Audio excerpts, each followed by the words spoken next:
ఆరాసిగూడలో లలిత మృతదేహం దగ్గర గత 8 రోజుల నుంచి ఇద్దరు కుమార్తెలు అక్కడే ఉండి, నిన్న స్థానికులకి అమ్మ చనిపోయింది అని అక్కడ చెప్పడంతో వెంటనే హాస్పిటల్‌కి తీసుకువెళ్ళి ఈరోజు పోస్ట్‌మార్టం కూడా చేయబోతున్నారు మరికొద్ది సేపట్లోనే. ఇప్పటికే కూతుర్లిద్దరూ సూసైడ్ చేసుకుంటున్నాము అంటూ లెటర్‌లో వాళ్ళ నాన్న పేరుతో కొంతమంది పేర్లని మేనమామ, అదేవిధంగా ప్రకాష్ రెడ్డి వీళ్ళ పేర్లని చేర్చుతూ ఇంటి యజమానులు కూడా కారణము మా అమ్మ చావుకి మా అమ్మ చనిపోయింది కాబట్టి మేము కూడా చనిపోతున్నాము. ఇది కారణం అంతా కూడా వీళ్ళు అని పేర్లు మెన్షన్ చేసింది. ప్రస్తుతము లలిత భర్త రాజు ఉన్నారు. అసలు ఏం జరిగింది? వీళ్ళిద్దరూ ఎందుకు విడిగా ఉన్నారు? వాళ్ళ పిల్లలు రాజు పేరుని ఎందుకు లెటర్‌లో రాశారు అడుగుదాం. చెప్పండి, మీ భార్య మీరు ఎప్పటి నుంచి విడిగా ఉన్నారు? నేను ఫస్ట్ లాక్‌డౌన్ అయినప్పుడు అప్పటినుంచి నేను దూరంగా ఉన్నా మేడం. నేను ఎందుకంటే అప్పుడు లాక్‌డౌన్ టైంలో గిట్ల నాకు ఒక రేషన్ కార్డ్ మీద నాకు బియ్యం రాలేదు. నాకు యూనివర్సిటీలో జాబ్ ఉండే. నాకు అన్యాయంగా నా మీద తప్పుడు కేసు పెట్టి నా మీద అది చేశారు. ఆల్రెడీ నేను కేసు గెలిచినాక ఇట్లా మేడం నాకు ఎలాంటిది నాకు రాలేదు. హాస్టల్‌లో నేను అటువంటి మెస్‌లో నేను పని చేసినా గానీ, ఇంటికి అన్నం తీసుకొచ్చినా గానీ, మా భార్య ఇట్లా పెంట మీద 2011లో రూ. 70 బియ్యం ఉండేమ్మా. నేను వాచ్‌మెన్ డ్యూటీ పెట్టుకొని నేను హాస్టల్‌లో పని చేసి ఇట్లా అప్పులు ఉన్నాయి కదా! అప్పుడు తక్కువ జీతం ఉండే అమ్మ. కాంగ్రెస్ ప్రభుత్వం ఉన్నప్పుడు తక్కువ జీతం ఉండే. కాబట్టి అప్పుడు అంటే అసలు ఎందుకు మీ ఇద్దరు ఎందుకు విడిపోవాల్సొచ్చింది? ఆమె నేను రెడ్ హ్యాండ్‌గా అయింది మేము నేను ఆయన వ్యక్తికి ఇట్లా నాకు ఆల్రెడీ సోమాజిగూడలో ఉంటాడు మేడం. రెడ్ హ్యాండ్‌గా ఆమె రూమ్‌లోకేంచి పిల్లలు చిడిల మీద ఉండి నన్ను ఒకటి గాజులేసుకొని ఉంటట్టు నన్ను ఒక కొజ్జం లెక్క చేసి పక్క రూమ్‌లో పెట్టి, పక్క రూమ్‌లో పోయి గలుచుంటే, ఆమె ఇష్టం వచ్చినట్టు కార్‌లలో బండి మీద ఎక్కిపోతే నేను ఇంటికాడ వాచ్‌మెన్ డ్యూటీ పెట్టినట్టు పెట్టి, "నువ్వు నోరు మూసుకొని కూర్చో మా అమ్మ ఎక్కడ తిరుగుతా నీకేంది" అని చెప్పి నా చిన్న బిడ్డే అనడం. మా పెద్ద బిడ్డ అనలే గానీ మా చిన్న బిడ్డ అనడం. ఇది చేస్తుండే మేడం. కార్‌లలో పోతుండే, అది చేస్తుండే, ఇది చేస్తుండే. వీళ్ళ మొబైల్ ఇలా తీసుకొస్తుండే. ఇయన్నీ తప్పు తోవలో పట్టినందుకు ఎవరైనా భర్త అనేది కోపం వచ్చినోడు ఆళ్ళ వెనక ముంగడ ఉంటే భర్త అనేది భార్యను చంపుతారు కానీ, నాకు వెనక ముందు నాకు ఎవ్వరు లేరు. ఎందుకు అని చెప్పి మా దోస్తు నేను పట్టాల మీద నేను సొసైడ్ చేసుకుందామని చెప్పి అన్న కాడికి నేను పోయినా మేడం. అయినా గానీ ఒక ప్రకాష్ అంటాను, "ఏయ్! నీకు పానం గండం ఉంటే నువ్వు ఎందుకు అదంతా ఎందుకు బాధపడుతున్నావు? రోడ్డు మీద వచ్చి నువ్వు ఏదైనా బతకొచ్చు. నీ అంత నువ్వు వాళ్ళు నీ పానం గురించి కోరుకుంటలేరు. నువ్వు ఎప్పటికున్నా గానీ జైల్లోనే ఉండాలి. నువ్వు ఎప్పటికున్నా లోపలనే ఉండాలి" అని చెప్పాను మేడం. నేను తాగిన నిశాలో ఒక తప్పు ఆటో దొంగతనం చేసినప్పుడు తీసుకొని నడిపించిన నేను నంబర్ ప్లేట్ చేంజ్ చేపించి నాకు ఎరకలేక వారం 10 రోజుల తర్వాత హోష్ వచ్చినాక నంబర్ వేరే తీసుకొని బండి నడిపించిన. అప్పుడు నేను చెంచలగూడ జైల్లో ఉన్నా మేడం. నేను చెంచలగూడ జైల్లో ఉన్నప్పుడు అప్పుడు రమేష్‌కు, ప్రకాష్‌కు నేను నన్ను చంపేసినట్టు ప్రకాష్ మీద, రమేష్ మీద వీళ్ళు కంప్లెయింట్ ఇచ్చిర్రు మేడం. రమేష్ మీద కంప్లెయింట్ ఇచ్చారంట మేడం. నా అకౌంట్ ప్రకాష్ నంబర్ ఒకటి ఆయనకు ఒక నాకు ఒకటి నా ఫ్యామిలీలో ఎవరు నాకంత ఒక అన్నదమ్ముల్లో ఒకటి నాకు సపోర్ట్ చేయకున్నాను. ఒక ఫ్రెండు, ఒక కన్న తండ్రి లెక్క నాకు సపోర్ట్ చేసిండు మేడం ఆయన దేవుని లెక్క. ఇప్పుడు మీ భార్య మీరు దూరంగా ఉన్న తర్వాత ఎప్పుడైనా మీ పిల్లల్ని కలవడానికి ప్రయత్నించారా? అసలు ఇద్దరు ఆడపిల్లలు వాళ్ళ భవిష్యత్తు ఏంటి అని? మేడం వాళ్ళకి ఏందంటే నేను ఇంట్లో ఉంటే వాళ్ళకి ఇష్టం లేదు. నేనేందంటే మేడం మీరు సంపాదించుకుని వాళ్ళు ప్రెస్‌లో ఇట్లా వాసు అని జామూస్ మని అక్కడ ప్రెస్‌లో పని చేసినా గానీ వాళ్ళ జీతం మీద ఆధారపడి లేకుండా ఉంటుంది మేడం. వాళ్ళ ఇంట్లో బట్టలు ఉన్నా గానీ చేసినా గానీ నేను ఉతుకుతుంటే నాకు పని లేనప్పుడు ఇక్కడ వచ్చినప్పటి నుంచి నాకేందంటే ఈ పనులు నాకు లేబర్ లాగా నాకు పనులు దొరుకుతున్నాయి మేడం. అట్లా అని చెప్పి ఏదో నేను లేబర్ లెక్క పని చేసుకుంటున్నా మేడం. మీ ఇద్దరి మధ్య అసలుకి ఎందుకు గొడవలొచ్చాయి? ఎప్పుడైనా మందలించే ప్రయత్నం చేశారా నేను భార్యని? మందలిచ్చా కాదు మేడం. వాళ్ళ పెద్దక్కోళ్ళ ఇంటి దిక్కు ఎస్ఆర్ నగర్, సోమాజిగూడ దిక్కు పోయినప్పటి నుంచి, శ్రీరామ్ నగర్ పోయినప్పటి నుంచి మా భార్య క్యారెక్టర్ అనేది చాలా బ్యాడ్ లాగా ఉన్నది మేడం. ఉన్న వాస్తవం చెప్తున్నా మేడం. ఆమె గిట్ల చనిపోయింది మేడం. కానీ మా రెండో అమ్మ దేవత ఉండే మేడం. మా బొమ్మది ఇట్లా ఉన్నాడు. ఆమె అన్న, నాయన అన్నట్టు అన్ని పాపం ఆయన ఒక ఒక నైనా చేయడు మేడం. ఆయన అంత చేసిండు మేడం. ముగ్గురు చెల్లెళ్ళ పెళ్లి చేసిండు. ఇద్దరు తమ్ముళ్ళది ఆయన పెళ్లి చేసుకుండు. ఇల్లు కట్టుకుంటే మా అమ్మ డ్యూటీ ఇయ్యవా అని చెప్పి 50,000 ఇయ్యవా, ₹1,00,000 ఇయ్యవా అని చెప్పి ఇంట్లోకి గుంజి మరీ కొట్టిర్రు మేడం. అప్పటికి నేను చెంచల్ కూడా జైల్లోనే ఉన్నా మేడం. రిమాండ్‌లో ఉన్నా నేను. అసలు ఎందుకెళ్లారు? జైలుకి నేను తాగిన ఎందుకెళ్లాల్సొచ్చింది? నిశాలో వేరే వాళ్ళది ఆటో తీసుకొని నంబర్ ప్లేట్ చేంజ్ చేసి నడిపించినందుకు నేను రిమాండ్‌లో ఉన్నా మేడం. వీళ్ళు చంపేసి నన్ను మా ఆయనని చంపేసిర్రని చెప్పి రమేష్ మీద, ప్రకాష్ మీద కంప్లెయింట్ పెట్టిర్రు. మళ్ళా నాకు బయటకొచ్చినాక నాకు ఎరుకైతే ప్రకాష్ ఇట్లా సంగతి అంటే చెప్తే అప్పుడు నేను copy 1 Jubilee Hills, 1 copy to Banjara Hills, 1 copy to university, 1 copy to Ramesh, 1 copy to Prakash and 1 copy to personal copy అని చెప్పి నేను పెట్టుకున్నా మేడం నేను. మీ భార్య చనిపోయినట్లు ఎప్పుడు తెలిసింది మీకు? నాకు నిన్న నైట్‌లో 8:30, 9 గంటల టైంలో జరిగింది నాకు ఎరకైంది మేడం నాకు. ఆ ప్రకాష్ అనే వ్యక్తి ఇట్లా ఇట్లా సంగతి అంటే ఇట్లా చనిపోయిందని చెప్పంటే, "ఆళ్ళు ఎక్కడ ఉంటుర్రు? ఏం సంగతి?" అని చెప్పి నేను అడిగాను. అంటే అడిగితే ఇట్లా వారసుగూడలో ఉంటున్నట్టు ఇలా మార్నింగ్ చెప్పాడు మేడం ఆయన. అంటే ఎంతైనా సరే మీరు ఎన్ని డిస్టర్బెన్స్ వచ్చినా సరే ఇద్దరు కూతుర్లు ఉన్నారు. ఎంతైనా మీ భార్య. మధ్యలో ఎప్పుడు మీ పిల్లల్ని చూడాలని లేదు అనిపించలేదా మేడం, మీకు? వాళ్ళని చూసే బదులు రోడ్డు మీద బిచ్చపోళ్ళు ఉంటారు కదా మేడం, గాంధీ హాస్పిటల్ కదా 1,73 పిల్లలు 14 నంబర్ పిల్లలు ఉన్నాయి మేడం. ఆడ నేను తిని అయినా కానీ రోడ్డు మీద తిని వండుకున్నా మేడం, బిచ్చపోళ్ళ లెక్క వండుకున్నా కానీ ఎవరు రిలేషన్ దాంట్లో పోలే మేడం. ఇంకొకటి ఏంటంటే మేడం, నేను ఫ్యామిలీతో నా మ్యారేజ్ 25-27 ఇయర్స్ అవుతుంది. ఇప్పటిదాకా నా ఫ్యామిలీతో ఒక ఫోటో దిగలే మేడం నేను. ఒక ఇంటికి పోయి ఒక అన్నోళ్ళ ఇంటికి కానీ, ఒక తమ్ముళ్ళ ఇంటికి కానీ, మా చెల్లెళ్ళ ఇంటికి కానీ, ఎవరి ఇంటికి ఇప్పటిదాకా పోయి మా భార్య ఫ్యామిలీతో పోయి ఇంటికి ఇప్పుడు ఫంక్షన్తో పోస్తారు, చేస్తారు, ఒక ఇంత టీ తాగుతారు, చేస్తారు. కానీ అలాంటిది కూడా నేను ఇప్పటిదాకా నేను చేయలేదు మేడం నేను. అంటే మొదటి నుంచి మీ మధ్య గొడవలు ఉన్నాయా? పెళ్ళైన దగ్గర నుంచి మధ్యలో పెళ్ళైనప్పటి వచ్చాయా? నుంచి మేడం, ఆమె ఏంటంటే పెళ్ళి అయినప్పటి నుంచి నా బిడ్డ పుట్టక ముందు అప్పుడు ఒక ఆటో నడిపిస్తుంది. నాకు ఆటో లైన్కి నాకు ఎరకలేదు. నాకు చెత్తకు బండి పెట్టేసి ఒక ఆయన ఆటో నేర్పించిండు. బుజ్జా ఆయన పేరు. బుజ్జా అనే ఆమె వచ్చి కత్తి ఇట్లా ముక్కు కాడ పెట్టి ముక్కు పోగు తీసుకున్నట్టు ఇట్లా ఎరకలేదు. నేను బండి కిరాయికి ఇచ్చినాక ఒక దినం ఆయన ఇంట్లో మంచం మీద వండుకున్నాడు. మంచం మీద ఈయన అనుకున్నాడు, నువ్వు బాసం తోముతున్నావు ఏంది, ఏం సంగతి అని చెప్పాను. అప్పటి నుంచి మేడం ఈమె మీద నాకు అనుమానం ఉన్నది మేడం. అప్పుడు తర్వాత వెనకసిరికి వాళ్ళ ఇల్లు, మా అమ్మ చచ్చిపోయింది. తర్వాత మా అమ్మ చచ్చిపోయినాక ఆ ఇల్లు మా అక్కతోని, మా వదిన అంటే తల్లి దగ్గర సమానం. ఇక్కడ సెంటర్లో మా ఇల్లుండే, నీళ్ళు పోస్తే గడికి కొట్టాడమ్మ. ఇంటి పక్కలతో కొట్టాట, ఇంటి ముంగటతో కొట్టాట. నాకేంటంటే నలుగురితో కలిసిమెలిసి ఉంటే నలుగురు నాకు సాయం పడతానని చెప్పి నేను నలుగురితో కలిసిమెలిసి ఉంటామా. రోడ్డు మీద పేపర్లు ఎరుకుంటాడు కాదు, ఒక పేపర్ ముక్క కావాలన్నా కానీ అవసరం వస్తుందని చెప్పి నేను కలిసిమెలిసి ఉంటానమ్మా. ఆమెకు అట్లా కాదు, నా వంతుగా నేను ఉండాలి, నా నా పట్టుమింపు నువ్వు ఉండాలి అంతే అని చెప్పి వాళ్ళ అక్క ఆడ ఇల్లు అమ్మిపించి శ్రీరామ్ నగర్ పోయినాం మేడం. బుడబడి శ్రీరామ్ నగర్ పోతే శ్రీరామ్ నగర్లో ఆమె అప్పుడు నాకు ఉద్యోగం వచ్చింది. ఉద్యోగం వచ్చినాక తర్వాత వెనకసరికి యూనివర్సిటీ కోటర్స్కి వచ్చాము. నాకు 5 సంవత్సరాలలో 8 ట్రాన్స్ఫర్లు చేసింది మేడం. నీతి నిజాయితీగా సులేమాన్ సిద్దికి అంటాను ఉండే మేడం. ఒక్క ఇంటికే జాగా నేను సంపాదించలేదు మేడం. పుణ్యానికి వచ్చి 5,000 10,000 ఇచ్చి యూనివర్సిటీలో ల్యాండ్ అనేది కబ్జా చేసుకుంటూ అది చేస్తున్నాను సెక్యూరిటీ ఆఫీసర్ అంటే ఉండే. మీరు పదే పదే ఇల్లులు మారుతూ ఇప్పటి వరకు దాదాపు మీ భార్యతో కలిసి ఉన్నప్పుడు 5-6 ఇల్లులు కూడా షిఫ్ట్ అయ్యారు. ఎందుకు? ఆమె ఏంటంటే మేడం, ఇప్పుడు నేను ఒక ఇల్లుగల్ల ఆమె ఉన్నది, చిన్న ఎగ్జాంపుల్, తల్లి లెక్క సమానం. ఇల్లుగల్ల పెద్ద ఆమె ఇవాళ కాదు పైసలు రేపిస్తామని చెప్పి ఇల్లుగల్ల ఆమె పైసలు అడిగింది అన్నప్పుడు నేను పనికి పోయినప్పుడు నేను ఇవాళ కాదు నేను రేపిస్తా, అమ్మ ఒక వారం అయితే లేట్ అయితే నేను ఒక 500 ఎక్కువ కల్పిస్తా అంటే ఆమెతోని ఒక సంచి మూట సామాన్ ఇప్పి సామాన్ తెరిచే లోపల మేడం ఏడాదిలో 5 ఇల్లు షిఫ్ట్ అవుతుండే. ఏడాదిలో 5 ఇల్లు షిఫ్ట్ అవుతుండే సంచి ఇప్పక ముందే. గడికి ఇల్లుగలతో కొట్టాడ. నేను వాకిలుకి నీళ్ళు చల్లి అన్ని విధాలు నేర్చిపోతే ముగ్గు పెట్టేది 10 గంటలకు పెడతారా అమ్మ, 10 గంటలకు ముగ్గు పెడతారా ఎవరన్నా? నా ఇష్టం వచ్చినప్పుడు పెట్టుకుంటా అని చెప్పి ఇల్లుగలతో కొట్టాడ.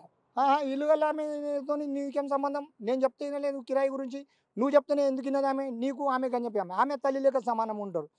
ఇప్పుడు పైసలు ఇచ్చడం వాళ్ళకి ఇవ్వాలా కాకుండా రేపు ఇస్తామని చెప్పి ఏదో మనం సంజాయించిన తీరు ఉంటుంది. మన రూపాయి మనం పనికిరాదమ్మా అది. అంటే మీ మీద అనుమానం మొదటి నుంచి కూడా ఉండేదా తనకి? ఎవరి మీదమ్మా? మీ భార్యకి మీ మీద అనుమానం ఉండేదా? లేదమ్మా, నాకు అటువంటి క్యారెక్టర్ లేదమ్మా. నాకు అనుమానం అనేది నాకు ఇప్పటిదాకా మేడం, నేను వచ్చిన రూమ్కి ఉన్నది ఇప్పటిదాకా నేను వాళ్ళు అందరూ అనుకుంటున్నారు, దేశంలో అందరూ అనుకుంటున్నారు పెళ్లి చేసుకుంటూ మంచిగా ఈ పిల్లల్ని నిలిచేసిండు రోడ్డు మీద ఉన్నాను. పిల్లల క్యారెక్టర్ ఎప్పుడైతే ఫిలిం నగర్ పోయి ఫిలిం ఇండస్ట్రీలో పోయారో అప్పటి నుంచి మేడం వాళ్ళు ఫోటోలు, వాళ్ళు బండ్ల మీద తిరగడము, షేర్ చేయడము, రాత్రి 11 గంటల దాకా 12 గంటల దాకా ఇష్టం వచ్చినట్టు చేయడము, అది నాకు నచ్చలేదు మేడం. నా క్యారెక్టర్, ఆ క్యారెక్టర్ నాకు నచ్చలేమ్మా. అంటే ఒక తండ్రిగా మీకు బాధ్యత ఉంటుంది కదా, ఎందుకు వెళ్ళొద్దు అని ఖండించే బాధ్యత ఎందుకు చెప్పిన నేను చెప్పినప్పుడు నా పిల్ల మా భార్య ఏమంటున్నా, నేను చెప్పినట్టు నువ్వు వినాలను, నువ్వు చెప్పినట్టు నేను కాదు, నేను చెప్పినట్టు నువ్వు వినాలి, నువ్వు చెప్పినట్టు నేను కాదని చెప్పి మా భార్య అంటుండే మేడం. ఇది అంతా కారణం మా పెద్దోదినే ఉండేమో, నిర్మల అంటే ఆమె చనిపోయింది. ఆమె మార్చి 22కు లాక్డౌన్ వచ్చింది, మార్చి 24కు ఆమె చనిపోయింది. ఆమె కూడా చనిపోని కారణం వాళ్ళ పిల్లలే అమ్మ. మొత్తం వదిన అంటే తల్లిలక సమానము, ఒక కొడుకు లేక నన్ను వాయించింది. అన్ని గీతాలు ఆ పిల్లకు. లాక్డౌన్ టైంలో గిట్లా ఆమె ముఖం గిట్లా చూడడానికి పోలేమ్మా. ఆ రమేష్ ఒక్కనే సాగు చేసుకున్నాడు. సొంతం అక్క చనిపోయినా కానీ మేము పోనీక మాకు పరిస్థితి మాకు ఫుల్ ఇంట్లోకి బయటకు వెళ్ళలేమ్మా. ఏంటి ఫైనాన్షియల్ గా ఏమన్నా వీక్ ఉన్నారా? లలిత చనిపోయి 1 వీక్ అయినా కూడా పిల్లలిద్దరూ అంత్యక్రియలు చేయడానికి డబ్బులు లేవు అని చెప్తున్నారు, వాస్తవమేనా మేడం? వాస్తవం అయితే నేను చచ్చిపోయినా కానీ, ఒకవేళ నేను ప్రస్తుతానికి ఇలా చనిపోయినా కానీ నాకు ఒకటి పోలీసు వాళ్ళు ఒక 9 లేక, జిహెచ్ఎంసీ వాళ్ళు ఒక అమ్మ లేక నేను భావిస్తున్నామా. నా దగ్గర ఇప్పుడు ప్రస్తుతానికి ఇప్పుడు పని చేస్తేనే పైసలు తీసుకుంటా తింటామా. నేను ఏదో ఇంత ఒక శిష 2 శిష కళ్ళు తాగుతుంది తల్లి. ఇప్పుడు నిమ్మలంగా దేవుని దయ వల్ల నేను నా బతుకు ఏదో ఒక దినం పని దొరుకుతది, ఒక దినం పని దొరకదమ్మా. అట్లా నేను బతుకుతున్నా. ఇప్పుడు పిల్లలకు 4 పిల్లల్ని పెట్టుకొని అంత పెద్దగా నేను ఏం కష్టపడింది అంత పెద్దగా ఎట్లేరమ్మా. ఇవాళ దినం మా నాయన చంపిండు, మా రమేష్ చంపిండు, మా ప్రకాష్ చంపిండు అని చెప్పి అనడం. అంటే వాళ్ళ దగ్గర అంత్యక్రియలు చేయడానికి డబ్బులు లేవు, అందుకే లేదమ్మా. బాడీని అక్కడ లే, లే, లే, పెట్టాము లే, అని లే, లే, లే, లే మేడం, లే లే లే, ఇది సంథింగ్ ఈజ్ రాంగ్. ఇది ఏ మనిషి కానీ మేడం, నేను ఒకప్పుడు ఆటో నడిపిస్తాడు మేడ్చల్కించి నేను ఒకటి ఆశ్రమం ఉంది రైట్ సైడ్లో. ఒక బాడీ అనేది నేను టాయిలెట్ పోతుంటే ఇలా బాడీ లట్కాల్సిందే. నేను నా రిలయన్స్ నెంబర్కి ఎంచి నేను 100 ఫోన్ చేసినా. నేను మళ్ళీ ఆశ్రమంకి ఎంచి రిటర్న్ వచ్చేటప్పుడు బాడీని తీస్తుండే, అక్కడనే ఆటో లారీ నడిపిస్తానంట ఆయన. అట్లాంటిది వీళ్ళు 8 దినాలు బాడీ ఇంట్లో పెట్టుకొని ఉన్నారంటే సంథింగ్ ఈజ్ రాంగ్. ఇంకొకటి వాళ్ళ ఫోన్ నెంబర్ ఏదో నాకు ఎరకలేదమ్మా, వాళ్ళు ఏడు ఉన్నారో నాకు ఎరకలేదమ్మా. లాక్డౌన్ నుంచి నేను ఇప్పటిదాకా ముఖం చూలేతాలి. ఇంకోటి ఏంటంటే వాళ్ళ ఫోన్ నెంబర్ నుంచి వాళ్ళు బోడబండలా ఉండి బోడబండకించి వారసుడికి తేవడం కారణం యూనివర్సిటీ యూనియన్ లీడర్లో కొద్దిగా చెయ్యి ఉంటుందమ్మా. ఇలా నా యూనివర్సిటీ కోటసీలో కాల్ చేపించి 10 సంవత్సరాల నుంచి నాకు గవర్నమెంట్ నాకు న్యాయం నుంచి హైకోర్టు నుంచి కేసు కొట్టేసినా కానీ, హైకోర్టు తీర్పు ఇచ్చినా కానీ, రిజిస్టర్ చేసుకోమన్నా కానీ యూనివర్సిటీలో మమ్మద్ అల్లి పేపర్ శంకర్. ఏమన్నా మీకు మా మృతి పట్ల అనుమానాలు ఉన్నాయా? నాకు అసలు అన్నట్టు హెల్త్ బాగోలేక చనిపోయింది లేదు అంటున్నారు. మేడం, ఆమెకి హెల్త్ ప్రాణం బాగలేదు మేడం. ఆమెకి హెల్త్ ప్రాణం బాగా లేకుండా చనిపోవద్దు. ఆమె 100% బీపీ షుగర్ ఏం లేదు. దేవుని దేవాల నేను ఇలా 51 సంవత్సరం అవుతుందమ్మా, నాకు బీపీ షుగర్ అనేది లేదు. ఫిక్స్ ఒకటి తప్ప ఎందుకు చనిపోయింది అనుకుంటున్నారు? ఏమీ ఏమన్నా లేదమ్మా. అది ఏంటంటే సంథింగ్ ఆమెను తీసుకొచ్చి వారజులలో ఓవర్ పెట్టిరు. బోడబండలో ఉన్న ఆమె, శ్రీరామ్ నగర్లో ఉన్న ఆమె, రహమత్ నగర్లో ఉన్న ఆమె, ఆడికేంచి ఈడికి యూనివర్సిటీ కాడికి దగ్గరలో తెచ్చిపెట్టినారు ఎవరు, ఏం సంగతి. ఇది ఫోన్ ట్రాక్ చేస్తే ఒకప్పుడు నా మీద తప్పుడు కేసు మీద నా మీద ఫోన్ ట్రాక్ చేసి నా మీద అన్యాయంగా నా కేసు పెట్టి వైఎస్ జగన్మోహన్ అప్పుడు బెయిల్ తీపించిండు. వాళ్ళ కొంట వండి పెడితే ఆంధ్ర వైఎస్ జగన్మోహన్, నిమ్మగడ్డ ప్రసాద్, బీపీ ఆచార్య, రాజగోపాల్, సునీల్ రెడ్డి, మోపిదేవి, బ్రహ్మానందన్ రెడ్డి, విజయరాఘవ, సూర్యప్రకాష్, విజయసాయి రెడ్డి వీళ్ళందరూ నాకు వాళ్ళకు వంట ఫుడ్డింగ్ మెయింటెనెన్స్ చేస్తే నాకు బెయిల్ తీపించారు. నాకు నా భార్య మీద ఎప్పుడైతే నాకు నచ్చలేదో ఇప్పుడు చెప్తున్నామా. నాకు షూరిటీ పెట్టనీకే ఒక ఆధార్ కార్డు, ఒక ఫోటో కావాలి. వాళ్ళు పైసలు ఇస్తామన్నా కానీ ఒక ఆధార్ కార్డు, ఫోటో అట్లాంటిది షూరిటీ మొగన్ మీద అంత నమ్మకం లేదు. ఆయన తప్పు చేసి ఉండొచ్చు అని చెప్పి ఒక షూరిటీకి పెట్టలేదమ్మా. అప్పటి నుంచి నా పానం విరిగిపోయిందమ్మా. అంటే ఇప్పుడు ఏమై ఉంటుంది, ఎందుకు చనిపోయి ఉంటుంది మేము మాత్రం మేడం ఒకటి చిన్న ఎగ్జాంపుల్, ఇప్పుడు 2 రోజుల నుంచి ఇప్పుడు నేను నాకు ఎరకలేదమ్మా. నేను ధర్మంగా చెప్తున్నా, నేను చెట్టు కింద ఉన్నా, ఇదే చెట్టు కింద మీరు నాకు చంపేసినా ఏం పరగబడది. అది మాత్రం 8 దినాలు పెట్టుకొని ఆమె రూమ్లో ఉన్నదంటే ఆమెకు ఆ ఫోన్ నెంబర్ ఏమేమి ఉన్నాయో లింక్ చేసి అలా ఇంటికి ఎవరు వస్తున్నానో సీసీ కెమెరా చెక్ చేసి ఆమె ఫోన్ నెంబర్ నుంచి ట్రాక్ చేసి ఆ ట్రాక్ నుంచి మీరు అసలు నేరస్తులు అనేది ముంగడొస్తారమ్మా. అంటే పిల్లలు కూడా ఏం మాట్లాడడం లేదు. పిల్లలు అంటే ఏం మాట్లాడారు వాళ్ళు చాలా గట్టిగా గట్టిగా ఉందమ్మా. వాళ్ళు గుండె గట్టిగా చేసుకొని ఉన్నారు. వాళ్ళు దయా దాక్షిణ్యం లేదు. ముంగడ ఎవరు ఉంటే వాళ్ళని నూకేయాలి అంతే. మనం సేఫ్ ఉండాలని చెప్పి చూసుకుంటారు అంతే. వాళ్ళ క్యారెక్టర్ ఏంది, ఏం సంగతి నేను కన్న తండ్రిని కాబట్టి నాకు ఎరక. నేను ఇడిచేసుకొని ఇవాళ దిన నేను పెయింటింగ్ పని చేసుకుంటా ఉన్నా కానీ నా పెయింటింగ్ వాళ్ళు అరే ఏంది భార్య చచ్చిపోయింది ఇలా పిల్లల దగ్గరికి ఇలా పోలేదు ఇట్లా సంగతి అంటే వాళ్ళు చేసిన కథకు నేను ముఖం గిలో చూపెట్టలేక నేను ఇలా ఇంటికాడ ఉండి భార్య చనిపోయిందని చెప్పి తాగి ఇంటికాడ నిమ్మలంగా వండుకునేటోని నేను ఎందుకు పని చేసుకుంటాను నాకు ఎరక. తాగి వండుకుంటే తిని వండుకుంటే నాకు పెట్టరు. నాకు అంటే ఏంటి పిల్లలు ఎందుకు తల్లి చనిపోయినా కూడా ఇంట్లో వారం రోజుల పాటు ఉంచారు? ఇది ఇప్పుడు ఇందాక నేను ఇదే సార్కు నేను డిస్కస్ చేశాడు గాను. సార్ ఇది ఆమె బీపీ లాంటిది కానీ ఎలాంటి షుగర్ లేదు. ఆమె సూసైడ్ చేసుకోనికి కారణం ఏం అవసరం. ఇప్పుడు ఆయన నైనా లేడు, ఓకే, నైనా ఒక బట్టబాజో ఏదో ఒకటి ఇంట్లోకి నుంచి వెళ్ళిపోయిండు, ఓకే. మరి నేను చనిపోతే మరి నా పిల్లలు ఎట్లా అని చెప్పి తల్లి ఆలోచించదా అమ్మా? తల్లి చేసుకోనికి కారణం ఏంది అమ్మా? తల్లి చేసుకోనికి కారణం ఏంది? ఇప్పుడు నైనా లేడు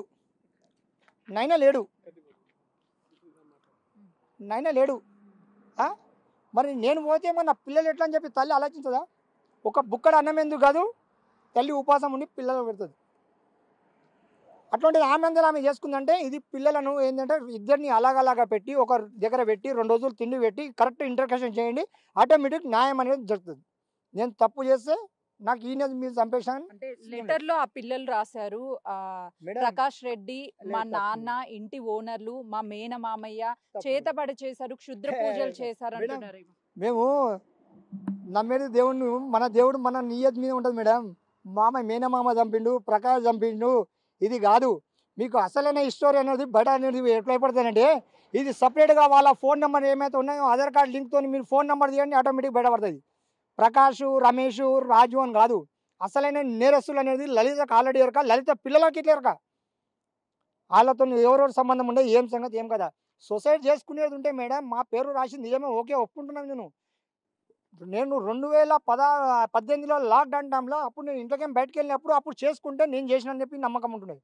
ఇప్పుడు లాక్డౌన్ నుంచి ఇప్పటిదాకా నేను ముఖమే చూడలే. నేను లాక్డౌన్ నుంచి ముఖమే చూడలే. ఇప్పుడు ఆయన చంపిండు, ఈయన చంపిండు ఇవన్నీ తప్పుడు. ఆల్రెడీ నేను చెంచగూడ జైల్లో ఉన్నప్పుడు ఈ రిపోర్ట్ రాసి వాళ్ళు పెట్టిరు కాబట్టి మా ఆయన చంపేసి అని చెప్పి కొద్దిగా రిపోర్ట్ అనేది యూనివర్సిటీ పిఎస్లో ఇది కొద్దిగా ఏంటంటే మేడం వాళ్ళకు ప్రకాష్ రెడ్డి ఎవరండి అసలు? ప్రకాష్ రెడ్డి అంటే మేడం నాకు యూనివర్సిటీలో ఒకటి అయిన ఉన్నాడు, అలీం అంటే ఆయన ఉండే, చనిపోయిండు పీజీ కాలేజ్ సికింద్రాబాద్లో. కొద్దిగా చాలా మీరు నా బ్యాక్గ్రౌండ్ గురించి మా పిల్లల గురించి అడుగుతున్నారు. నాకు ఎట్లా అన్యాయం జరిగింది ఏం సంగతి అది ఇట్లా మీరు పబ్లిక్ షేర్ చేసుకోవాలి. చదివిన వాళ్ళకి అట్లాంటిది ఉద్యోగాలు వస్తున్నారు. నాకు కోర్టు డిసిషన్ వచ్చింది ఇట్లా నాకు ఉద్యోగం ఇలా ఇస్తలేరు. మరి ఎట్లా చేసుకొని బతకాలమ్మా? అప్పటి నుంచేమో వీళ్ళు ఇష్టం వచ్చినట్టు వీళ్ళ రాజ్యం వీళ్ళు ఏం చేసినా చూసుకుంటా ఊకోవాలని చెప్పి అంటున్నామ్మా వీళ్ళు. ప్రకాష్ రెడ్డి ఎవరు? ప్రకాష్ రెడ్డి పేరు ఎందుకు? లేదు ప్రకాష్ రెడ్డి ఇవ్వలేదమ్మా. ఆయన కడుపుకు అన్నం లేకుంటే బుక్కడు అన్నం పెడతాయి ఆయన పాపం. ఆయన ఫైనాన్షియల్ ప్రాబ్లం అనేది నాకు ఉన్నా కానీ ఇప్పటికీ ఆయన రాజు నువ్వు చనిపోయాలని చెప్పాను. ఇప్పుడు నేను ఆయన ఈడ పని ఇస్తామ్మా. ఆయన ఎందుకు కాదు, అలా మామ ఎందుకు కాదు, దేవుడమ్మ ఆయన. మేనమామ పేరు కూడా రాశారు. చిన్నమామను ఆల్రెడీ బ్లాక్ మ్యాజిక్ చేసి చంపేశారు, చేతపడి చేసి. మేడం వీళ్ళు అంత అమ్మవారి లెక్క ఇంటికాడ వచ్చి ప్రకాష్ వాళ్ళ ఇంటికాడకు వచ్చి వాళ్ళ భార్యను ఇంటికాడ వచ్చి బొట్టు పోసి కొట్టి చేసి అంతా చేసిన కథ మా యూనివర్సిటీలో. ఆ దినము ప్రకాష్ ఇంట్లో లేడు, లేకుంటే ఆ దినమే ప్రకాష్ బెదిరిస్తుండే. ప్రకాష్ లేక ఇంటికాడకు వచ్చి కొట్టి పోవడం చేయడం ఇది అంతా ఎవరు కొట్టారు అంతా? ప్రకాష్ ని కానీ లేకపోతే వాళ్ళ ఇంటి దగ్గర పూజలు ఇవన్నీ ఎవరు చేశారు? ఇదంతా ఆమెనే అనుమానం. ఇట్లా బండారం పెట్టుకొని ఇట్లా బొట్లు పెట్టుకొని అన్ని ఆమెనే శివసతి లేక మొత్తం గాజులు వేసుకొని అన్ని వేసుకొని వచ్చిందని చెప్పి ప్రకాష్ గిలే చెప్పిందమ్మా ఆల్రెడీ. నా వీడియో అప్పుడు తీసినప్పుడు నాకు చూపెట్టిండు అది. వాళ్ళ మేనమామ పేరు కూడా రాశారు. మేనమామతో ఏమన్నా గొడవ? లేదమ్మా, మేనమామ చాలా దేవుడమ్మ ఆయన. ఎందుకంటే ఒక తండ్రి లాంటిది ఆయన. ముగ్గురు బిడ్డల పెళ్లి చేయాలన్నా కానీ వెనక ముందు అవుతారమ్మా. ఆయన కన్న బిడ్డ కన్నా పెళ్లి చేయకుండాచ్చు ముగ్గురు చెల్లెల పెళ్లి చేసి తమ్ముని పెళ్లి చేసి చేతవాడి ఊతవాడి వీళ్ళు ఇవన్నీ నేను ఇప్పటిదాకా నేను చూలేమ్మా. చేతవాడి ఊతవాడి అన్నీ తప్పు మేడం. చేతవాడి చేసి ఏమొస్తుందమ్మా? ఇప్పుడు వెళ్తారా మీ పిల్లల దగ్గరికి? ఆల్రెడీ తల్లిని కోల్పోయారు, పిల్లలు అనాథలు అయిపోయారు. పిల్లలు అనాథలు ఏం లేదు మేడం. నా కిడ్నీలను కోసుకొని వాళ్ళు అమ్ముకుంటారు కానీ వాళ్ళ మీద నాకు నమ్మకం లేదమ్మా. ఏదో నేను రోడ్డు మీద తినైనా కానీ ఇల్లుగల నిలబడినా రోడ్డు మీద తిని అనుకుంటా, లేకుంటే చచ్చిపోయినా కానీ జిహెచ్ఎంసీలు వేసుకోతారు, పోలీసులు వేసుకోతారు తప్పక నేను వాళ్ళ దగ్గర నేను ఓనమ్మా. ఒక్కటి ఏంటంటే నేను కోరుకునేది ఒకటే, నాకు యూనివర్సిటీ ఒకటి అన్యాయం చేసింది ఒకటి డ్యూటీ గురించి ఇయ్యక.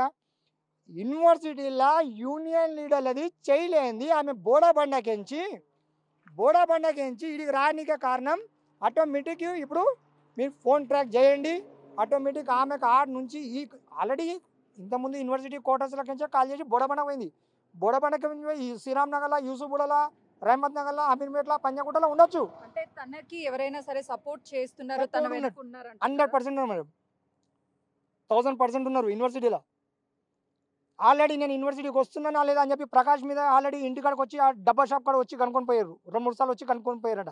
నేనేం దొంగతనం చేయలేమ్మా, నీతి నిజాతిగా బతుకున్నప్పుడు. కోవిడ్ టైంలో, కోవిడ్ కంటే ముందు మీరు కలిసి ఉన్నప్పుడు కూడా మీ మీద హత్యాయత్నం చేశారన్నారు, వాస్తవం? ఎవరు చేశారు? మా బిడ్డ అనేది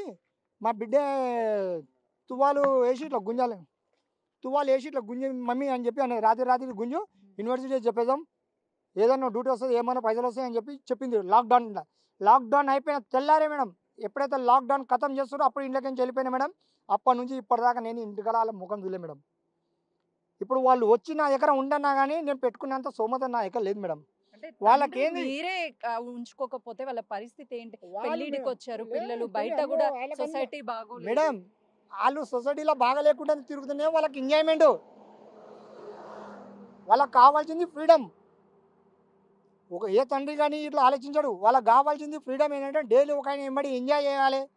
కళ్ళు తాగుతారు, మందు తాగుతారు, బీడు తాగుతారు. తెచ్చిచ్చిన నేనే కాబట్టి చెప్తున్నామా. నేను ఎట్లుంటున్నాను అట్లా నేను అది పూటకు మాత్రం నేను చంపలేమ్మా. నేను ఉన్న రోజులైతే. ఎందుకు ఎందుకు ఆ మందు వీటన్నిటికి ఎందుకు బానిసలయ్యారు? ఎందుకు మీరు స్వయాన తెచ్చిచ్చానని చెప్తున్నారు? మేడం నేను తెచ్చుకొని తాగుతుంటాను కదా, ఇంటికి తెచ్చుకొని తాగుతుంటాను. ఇంటికి తెచ్చుకొని తాగుతుంటే వీళ్ళు తీసుకొని తాగడం. తల్లి తాగింది. తల్లి తాగినాక ఏం చేసి పిల్లలకి ఇట్లా కూర్చోబెట్టి పిల్లలకి ఇట్లా పోసుడు అలవాటు. ఇప్పటికి ఇలా చెప్తున్నా మేడం. దగ్గర దగ్గర నేను ఎప్పుడు శ్రీరామ్ నగర్‌లో ఉన్నప్పుడు తాగిర్రైతే ఇప్పటికి వాళ్ళకు ఇంకా చెడు అలవాట్లు వచ్చిండొచ్చు లాక్‌డౌన్ నుంచి. మమ్మీ ఎందుకు మమ్మీ నేను పెట్టుకోను, అవసరమా మనకు అని చెప్పి చిన్నపిల్ల అంటుంది. లోపలికి నుంచి దర్వాజా పెట్టుంది. బాల్కనీ ఇంతే అమ్మా, ఇంతే ఉంది. 2 ఫీట్ల బాల్కనీ ఉంది. అలా పడుకున్నా నేను రేమత్ నగర్‌ల. లోపల మాట్లాడుతుర్రు, "ఏం లే మమ్మీ తువ్వాలు ఎట్లా నడుము కట్టుకున్నది, ఇలా గుద్దింది మా బిడ్డ. ఇట్లా రాత్రిపూట సంటింగ్ పని పోసొచ్చి ఇట్లా గుద్దుకొని ఇట్లా కట్టుకొని పనుకున్నామ్మా. అదే తువ్వాలు తీసుకొని ఇట్లా గుంజేసి అయిపోతుంది కదా అన్నప్పటి నుంచి నేను ఇంట్లోకి బయటికి వెళ్ళిపోయినమ్మా." అంటే ఫ్యామిలీ అంటే చిన్న చిన్న గొడవలు ఉంటూ ఉంటాయి. సర్దుకుపోతూ ఉండాలి. పిల్లలున్నారు. ఇప్పుడు మీరు భార్య చనిపోయింది ఆల్రెడీ. పిల్లలున్నారు. సో, ఇప్పటికైనా సరే మార్చుకొని ఆ పిల్లల్ని దగ్గర మారం మేడం. తలా ఒక్కొక్క ₹1,00,00,000 ఇచ్చినా వాళ్ళు వాడతారని చెప్పి అంటే నేను నాకు నా పానమనిస్తా. వాళ్ళని ఏం లేదు మేడం. ఆమె ఎట్లా చనిపోయింది, ఏం సంగతి, నాకు కావాల్సింది ఒకటే. ఎవరి మీదన్నా అనుమానాలున్నాయా ఫైనల్‌గా ఆమె ఇప్పుడు? ఏం లేదు మేడం. మా చిన్న బిడ్డను కరెక్ట్ ఎంక్వైరీ చేస్తే ఆటోమేటిక్ అన్నీ బయటపడతాయి మేడం. వాళ్ళకి ఇదంతా తెలుసంటారా? ఎలా చనిపోయారు ఏంటి? అన్నిరక 8 దినాలు ఎవరుంటారమ్మా? 8 దినాలు ఇంట్లో పెట్టుకొని ఉన్నదంట. అది చూసిన వాళ్ళు నా పనికొళ్ళు వచ్చినోళ్ళు చెప్తుర్రమ్మా. 8 దినాలు ఎట్లుంటారమ్మా? అంటే వీళ్ళని నాకు ఒకటి న్యాయం కూడా ఏంటంటే అనుమానము. ఎవరికైనా గానీ ఆమె లలిత ఉన్నదని కాదు. లలిత జాగాలో ఎవరున్నా గానీ అట్లా అన్యాయం జరిగినప్పుడు నా పిల్లనికి అన్యాయం అని కాదు. లలిత జాగాలో ఉన్నప్పుడు ఇట్లా జరిగినప్పుడు పిల్లని ఇన్ని రోజులు రూమ్‌లో పెట్టి ఎందుకున్నారు? ఈ పిల్లల వెనక ఎవరో భయం పెట్టి లోపల రూమ్‌లో పెట్టిర్రు. మెయిన్ కారణం. వాళ్ళకి కరెక్ట్ అన్నం పెట్టి 2 రోజులు రిలాక్స్ ఇచ్చి అలాగలాగా ఇంట్రాగేషన్ చేయని ఆటోమేటిక్ ఆమె ఎందుకు చనిపోయింది ఏం సంగతి ఎరకతది. చూస్తున్నాం కదా! ఫైనల్లీ అయితే మాత్రము లలిత భర్త పిల్లల్ని ఇంట్రాగేషన్ చేస్తే ఖచ్చితంగా అన్ని వాస్తవాలు బయటపడతాయి. గతం నుంచి లలిత పలు ప్లేసెస్ మారడంతో పాటు మొదటి నుంచి చెప్తే వినేది కాదు. ఖచ్చితంగా ఈ మరణం వెనక చాలా విషయాలు దాగి ఉన్నాయి. పెద్ద వ్యక్తులే ఉన్నారు. వాళ్ళందరినీ కూడా బయటికి తీసుకురావాలంటే ఫోన్ కాల్స్ లిస్ట్‌ని తీసి ఎవరెవరికి కాల్స్ ఎళ్ళాయి, ఏమేం జరిగింది అని మొత్తం ఆరా తీయాలి. పిల్లల్ని అడిగితే ఖచ్చితంగా కూడా అన్ని విషయాలు బయటికి వస్తాయని చెప్తున్నారు.